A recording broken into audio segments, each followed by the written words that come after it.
The sun was shining just right, the sky was a flawless blue, and the calm waters of the lake sparkled like diamonds as I stood at my grill, flipping a juicy slab of ribs. The scent of barbecue drifted lazily in the air, mixing with the sound of birds chirping and the low hum of my Bluetooth speaker playing classic country hits. This was my paradise, my lake cabin, tucked away from the chaos of city life, far from the noise, the pressure, and most importantly, away from people like Karen. I had bought this place after years of saving, hunting down just the right spot where I could relax in total peace. No rules, no neighbors peering over fences, and definitely no HOA dictating when I could water my grass or where I could park my truck, or so I thought. Just as I laid the ribs on a tray and stepped back to admire the view, I heard the crunch of gravel under sandals. I turned my head and saw her, a short, tightly wound woman, marching across my lawn like she owned the land. Clipboard in hand, oversized sunglasses on her face, and that unmistakable attitude that made you instinctively brace for nonsense. She looked like she was late for a meeting with someone else's manager.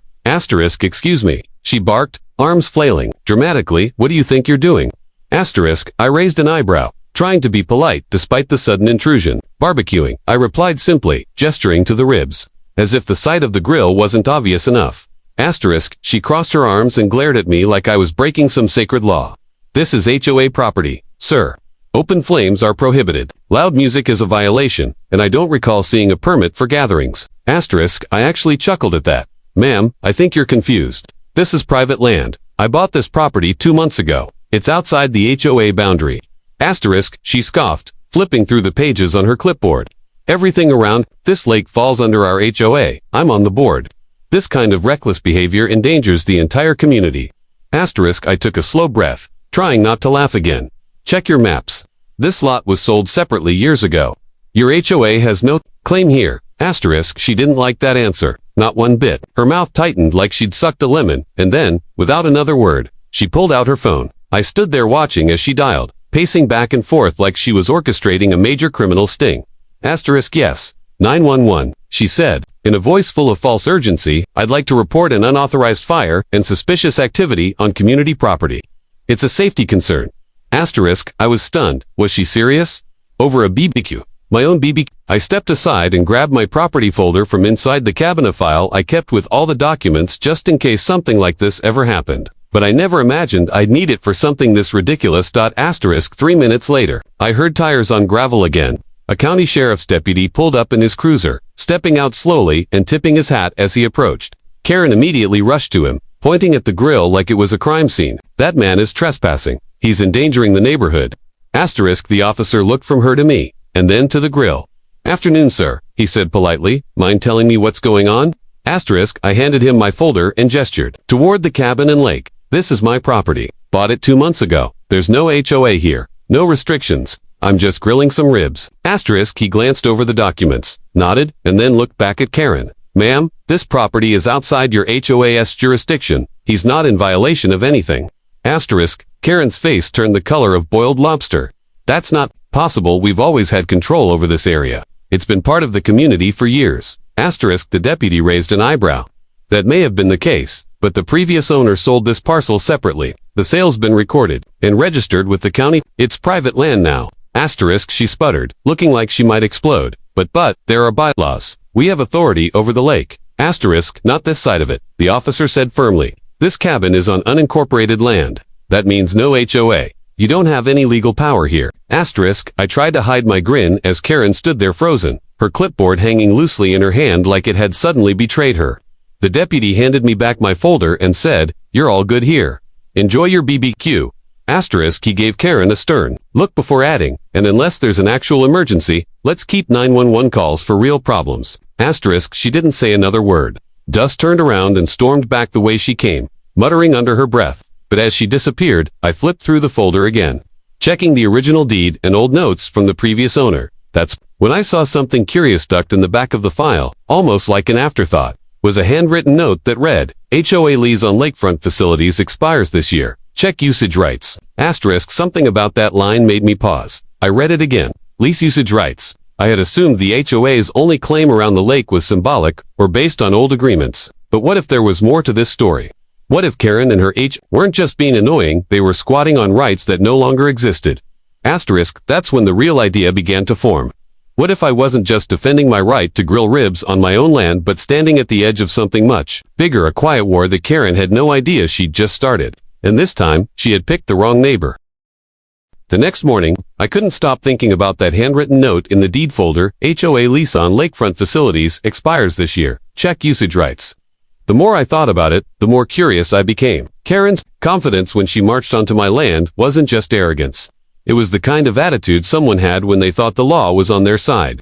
That kind of behavior usually meant they'd been operating unchecked for a long time, but if their access to the lakefront or surrounding areas had been based on a lease that had quietly expired or was about to, then the HOA might have been clinging to power that no longer existed. That note had potential, maybe even leverage. I wasn't a legal expert, but I knew how to dig. I grabbed my coffee, sat at the little desk in the cabin, and logged into the county property records website. It was a maze of old PDFs, maps, and scanned documents, but after an hour of searching through zoning boundaries and land transfers, I struck gold. Asterisk there, it was an old lease agreement signed over 20 years ago between the previous owner of my land and the Lakeview Trails HOA. According to the document, the HOA was granted non-exclusive access to a portion of the land for community use, which included a shared boat ramp, picnic tables, and a small dock. But the key line was near the end. Lease term 20 years. Set to expire June 1, 2025. I stared at the screen. That was in just a few days. It wasn't just some vague threat in the paperwork, it was a ticking time bomb. The HOA's access to the only usable section of the lake was about to legally vanish. Asterisk, I read the lease again. The HOA had failed to negotiate a renewal. There was no automatic extension clause, no renewal notice filed, no record of payment after the original term. Once that date hit, all of their community amenities, parking, dock, beach access would technically be squatting on private land. My land. Karen and her clipboard didn't just step on my property last weekend. Her entire HOA had been operating under a ticking clock, and none of them seemed to know it. Asterisk, I called up a friend of mine, Scott, who was a local real estate attorney. After I sent him the lease and deed documents, he called me back less than an hour later. You're sitting on a gold mine, he said with a chuckle. When that lease ends, the HOA loses access. They'd have to either negotiate a new deal with you or vacate completely. If they keep using the land after expiration, you have every right to remove them or even sue them for trespassing. Asterisk, now, it was starting to make sense. The HOA probably didn't realize the lease was so close to expiration. Or maybe they did, and they were hoping no one would notice. Maybe Karen had been trying to intimidate me before the deadline passed. But now that I knew the truth, I wasn't about to let them walk all over me. Asterisk, that evening, I drove down to the boat ramp and started taking photos. The signs that said private HOA use only were posted on wooden stakes that were clearly on my side of the property line. The dock had wear and tear from years of use, and the little picnic area looked like it hadn't been maintained in months. I took detailed shots of everything and made sure to document the exact boundary lines using a GPS app. Asterisk, then I went a step further. I filed a formal notice of lease termination with the county recorder's office and had my lawyer send a certified letter to the HOA's board of directors. The letter was short and simple. Per the expiration of the lease agreement on June 1st, all rights previously granted to Lakeview Trails HOA for access to Lot 17, including but not limited to the dock, boat ramp, and common picnic area, will be revoked. Please remove all signs and cease use of the premises effective immediately upon lease expiration. Asterisk, I didn't get a response for 2 days. But on the third day, I noticed a white SUV parked at the end of my driveway. Karen was back. This time, she wasn't alone. A man in a button-up shirt and khakis was with her, probably someone from the HOA board. I stepped outside and gave them a nod. Asterisk, Karen didn't waste time. We received your letter, she said, arms crossed tightly. There must be some mistake. That land has always been part of our community access. Asterisk, I pulled out a copy of the lease and pointed at the date. It's no mistake. Your access was based on this lease. It expires on June 1st. That means, as of next week, this dock, this ramp, this path, all of it belongs solely to me, and your HOA has no claim here. Asterisk, the man beside her took the paper and read it with a grim expression. Karen, did we know about this? Asterisk, Karen's eyes narrowed.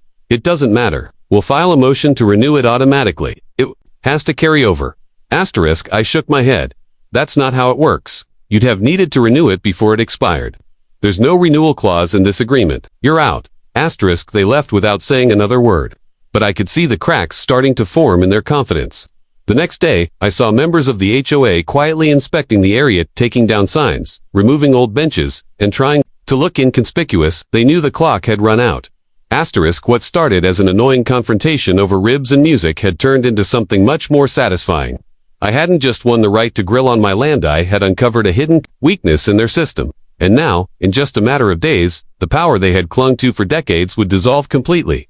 Asterisk, it was almost poetic. Karen had called 911, thinking she was putting me in my place. But she had no idea she was the one standing on borrowed time. And as I stood at the edge of the dock, watching the sunset over the lake, I realized I wasn't just defending my rights. Anymore, I was about to end an entire HOA's reign with a few legal papers and the truth.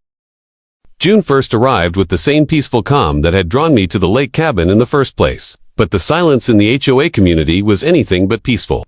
For the past week, subtle panic had begun to spread across the nearby homes. I'd seen board members huddled in tense conversations at the community gazebo, watched as Karen drove past my property several times a day, and noticed that the HOA's usual newsletter, typically stuffed in every mailbox, like clockwork, hadn't been sent out in days. I knew exactly why. The lease had expired at midnight. As of that morning, the HOA officially had zero legal rights to the lakefront access point, the boat ramp, or the dock, and they knew it. I had made sure of that. The notice I filed was legally airtight, and Scott, my lawyer, confirmed every letter of the law had been followed. If the HOA attempted to use any part of my land from today onward, it would be trespassing. Not only that, but if they refused to inform residents of the change, they could be held liable for misleading their own members. It wasn't just about property lines anymore. This had become a full-blown legal chess game. Asterisk, at 9 a.m., I walked down to the boat ramp wearing jeans, boots, and a new sign tucked under my arm. The old private HOA use-only boards were gone, probably removed during Karen's quiet visit earlier in the week, but I was here to make sure there was no confusion moving forward. I bolted a fresh sign into the post. Private property. No HOA access. Violators will be prosecuted. Asterisk, within an hour, the first signs of fallout arrived. A silver SUV pulled up. A man stepped out with fishing rods and a small cooler, clearly expecting a relaxing morning by the dock. When he saw the new sign, he frowned, walked up, and asked politely, "Hey, is the dock closed for maintenance, or something?" Asterisk, I explained the situation as simply as I could. This land was leased to the HOA. That lease expired today. I'm the new owner of the land. The dock, boat ramp, and this section of the shoreline are now private property. Asterisk, his eyes widened. Wait, what? Karen never mentioned anything about this. Asterisk, I nodded. I'm guessing they didn't want to cause panic. But yacht's all legally mine now. I'm not looking to start fights, but I can't let unauthorized use happen anymore. Asterisk, the man looked genuinely disappointed. But he wasn't angry. You know what? I respect that. It's your land. Thanks for letting me know. He packed up and left without issue. But not everyone was going to be that understanding. Asterisk, by noon, Karen was back. This time she had a clipboard again, as if that was her magical weapon to bend reality. She parked along the edge of my driveway, got out, and walked right up to the new sign I had just posted. She stared at it like it had personally insulted her. Asterisk, you can't do this, she said flatly. This area is vital to our community. You can't just shut us out. Asterisk, I stood firm. Karen, the lease expired. I gave proper notice. Your board had months to address this and didn't. Now it's done. I'm simply protecting my land. Asterisk, she pointed her pen like a sword. This affects dozens of families. You think you're being a hero, but you're just being spiteful. Asterisk, I crossed my arms. Spiteful would be charging your neighbors for lake access on land you didn't even legally control. I'm just taking back what I own. Asterisk, she stared at me for a few seconds, and for the first time, I saw something behind the anger. Her power was unraveling, and she knew it. That boat ramp and dock weren't just conveniences. They were selling points, community pride. Now they were gone. Asterisk, the next day, it got worse for them. Residents started flooding the HOA board with complaints. People were confused. Families who had planned birthday parties at the lakeside picnic tables were now being turned away. Boat owners who had been paying HOA dues for dock maintenance were demanding answers. One homeowner even posted on the neighborhood Facebook group, "Just found out the HOA doesn't even legally own the lake access anymore. What the heck are we paying for?" Asterisk, screenshots of my property deed, the expired lease, and the lawyer's notice began circulating like wildfire. Karen and her board tried to contain it, but it was too late. The truth was out. The HOA had failed to protect the community's access, and now they were scrambling. Asterisk, some members started threatening to sue the HOA for negligence. Others stopped paying their dues altogether. A petition was started to remove Karen from the board. Things spiraled quickly. Asterisk, then came the final blow. My lawyer filed a formal cease and desist against the HOA, citing multiple residents trespassing even after warnings were posted. The county backed me up. From a legal standpoint, the HOA had no defense. They had known about the lease for years and failed to act. Any further attempts to assert authority over my land would result in fines and potential criminal charges. Asterisk, Karen didn't show her face after that. Her SUV was still spotted now and then near the board meeting hall, but she no longer approached my property. Word had spread. The guy at the lake cabin wasn't just some city slicker with a grill. I was the landowner who ended an HOA's power with one document and a deadline. Asterisk, that evening, I stood on the dock and watched the sun drop below the trees. The water was calm again, undisturbed by angry voices or confused visitors. I fired up the grill just like before, the ribs sizzling as the smoke curled upward into the golden sky. Asterisk, it was peaceful now. More than peaceful, it was mine. All of it, and no one, not even Karen with her clipboard army, could take it back. 2 days after the cease and desist was filed, I woke up to a curious sight outside my cabin window. A group of people, about a dozen or so, were huddled near the edge of the lake on the HOA side of the neighborhood, pointing toward my property. Some had binoculars, others had notepads. One guy was flying a small drone, which buzzed high overhead and tilted toward my dock like it was scouting enemy territory. I sipped my coffee and smiled. The fallout was still unfolding, and I was now public enemy number one in their HOA newsletter if they even dared to print one again. I had officially become the man who evicted an entire homeowners association from their beloved lake access. But what they didn't know was that I wasn't done yet. You see, over the past few days, several disgruntled residents fed up with Karen and her board had started reaching out to me privately. Some knocked on my cabin door. Others slipped handwritten notes under my truck's windshield. Most of them said the same thing. We had no idea. They never told us the lake access was leased. Can we talk? And talk. We did. That afternoon, I invited 4 of them over 2 older couples who had lived by the lake for over a decade and a younger guy named Luis, who had just moved into the area a year ago. We sat on my porch while I grilled some burgers and explained the full situation to them. They listened, stunned, as I laid out the truth. The lease was temporary. The HOA never owned the lakefront, and no effort was made to renew their rights. One of the older men, Bill, clenched his jaw and muttered, "I've been paying HOA dues for 20 years, thinking we had permanent rights to that dock. I even donated money for its repair last summer." The betrayal in their eyes said it all. Karen hadn't just lost access, she'd lost the trust of her neighbors. What came next was something I hadn't expected. They started asking me if I had any interest in working with the community directly. HOA or not, Luis said, if we can't trust the HOA, maybe we work something out with you. Maybe we chip. And to use the dock again, only this time it's on your terms, not theirs. I appreciated the offer, but I wasn't in this for money. I told them straight, I bought this land for peace, not profit. I don't mind neighbors fishing off the dock or using the boat ramp if they respect the property, but I'll never let the HOA touch it again. They nodded in agreement. What surprised me even more was when Bill suggested organizing a community vote to dissolve the HOA altogether. Apparently, under their bylaws, if 67% of homeowners signed a petition, they could formally disband the HOA and restructure as a voluntary neighborhood council instead. No more power-hungry board. No more forced dues. No more Karens with clipboards patrolling the streets. Word spread fast. Over the next 48 hours, dozens of neighbors came forward, expressing support for the idea. A petition was drafted. Meetings were held in garages and backyards.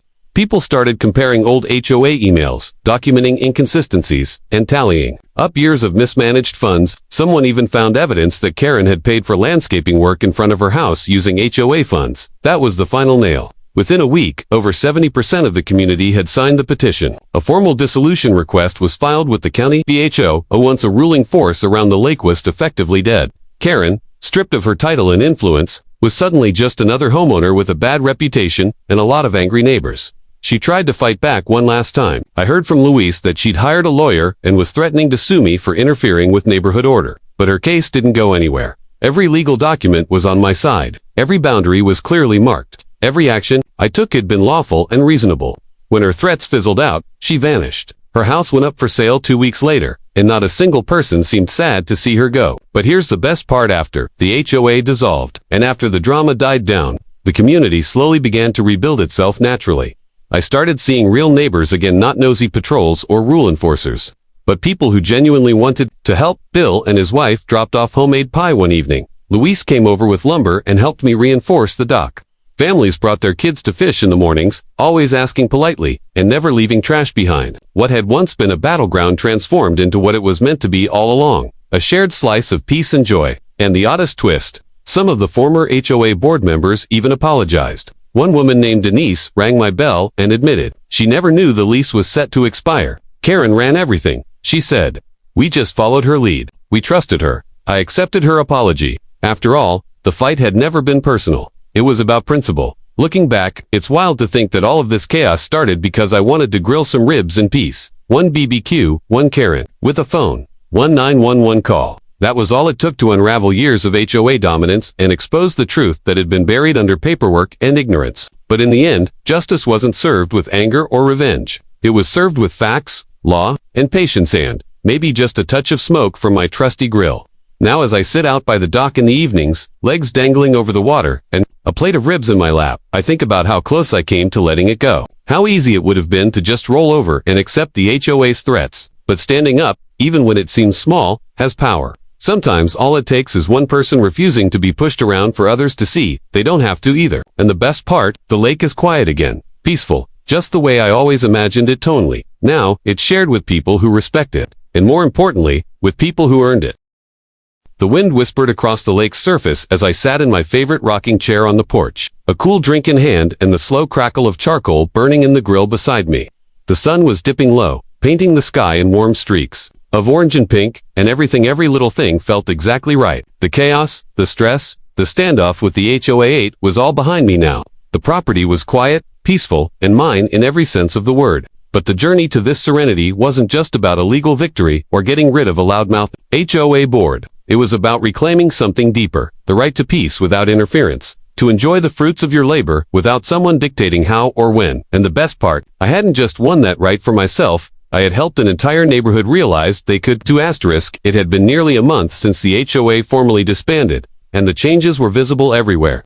The oppressive signs warning residents about grass height violations or holiday decoration restrictions had vanished. People were outside more, chatting in driveways, walking their dogs without worry of being cited for leash length, and enjoying the lake like it was part of their lives again, not some privilege guarded by power-hungry busybodies. The dock, now fully under my ownership and carefully restored with help from neighbors, became a quiet gathering place.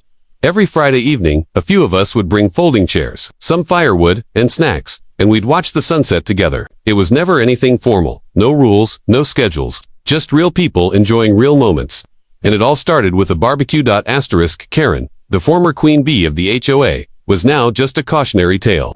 Her house had finally sold to a retired couple who wasted no time repainting the place and removing the ridiculous surveillance cameras she'd installed on her porch. I heard through the grapevine that she had moved to towns over, into a condo where the HOA was even stricter than the one she ran. That irony was not lost on anyone. But despite everything, I didn't hate her. In some strange way, I was almost grateful. Her arrogance, her 911 call, and her ignorance of the lease expiration had set in motion a series of events that ultimately freed us all. She came in thinking she was going to run the show, but in the end, she gave everyone the final push. They needed to see the truth. Power should never belong to the loudest voice, but to the collective will of the people it affects. Not long after everything settled, I received a letter in my mailbox, no stamp, just slipped in quietly. It was from a teenage girl named Alyssa, whose family lived 3 houses down on the HOA side. She wrote about how her dad used to take her fishing every weekend, until they got fined for launching their small canoe outside of approved hours. After that, they stopped going to the lake altogether. But ever since the HOA dissolved, they'd started again. Her words were simple, but they struck a chord. Thank you for standing up. Now I get my Saturdays with Dad back. I read it twice and smiled. That letter meant more than any legal win ever could. It reminded me that small actions ripple outward in ways we can't always see. Around mid-July, we organized a community BBQ, this time not because we were forced to, but because we wanted to. No formal flyers, no committee approvals, just word of mouth and a few texts. The turnout surprised me. Over 60 people showed up, carrying trays of food, ice chests full of drinks, folding chairs, even guitars. Someone brought a projector, and by nightfall, we were watching old westerns on a white sheet hanging from the side of the shed. Kids played by the shoreline, fireflies blinked in the trees, and for the first time since moving here, I felt like I was truly part of something. Luis, who had once been the youngest, most frustrated homeowner on the block, stood beside me at the grill. He gave me a nudge and said, "You know, you really shook this place up. You're kind of a legend now." I laughed and told him, I just wanted to make ribs in peace. He grinned. "Yeah, but the way you handled it too, didn't yell, didn't fight dirty, you just let the truth do the work." That's rare, that stuck with me. Because he was right. I hadn't set out to be a hero or to take down an HOA, I just stood up when someone tried to push me down. And once I stood, others realized they could too. As the night wore on and the stars came out, I sat back and watched everyone laughing, sharing stories, and making memories right there on land that had once been claimed by a system that thrived on control and fear. Now, it was free. And in that freedom, people had found community again. Not the kind managed by fines and meetings, but by mutual respect and understanding. It was a powerful reminder that sometimes, the best kind of order comes not from rules, but from relationships. I knew that not every battle in life would end this cleanly. Some fights would be messier, some outcomes more bittersweet. But for this one, at least, justice had been served in, not with anger, not with spite, but with calm resolve, quiet persistence, and yes, maybe a few perfectly smoked ribs. That was my way. And judging by the way everyone kept coming back, plate in hand, hungry not just for food, but for the peace that had returned to this lake, I'd say it worked. As the embers in the fire pit burned low, and the last of the laughter faded into the night. I stood alone for a moment by the water. The moonlight danced on the lake's surface, and the breeze carried the scent of mesquite and summer. I closed my eyes and took a deep breath. I had fought for my land, my peace, and unknowingly, for a whole neighborhood's right to feel free. Again, and in doing so, I hadn't just changed the course of my life, I'd changed the lives of many. All because one woman couldn't mind her business during a barbecue. Funny how life works.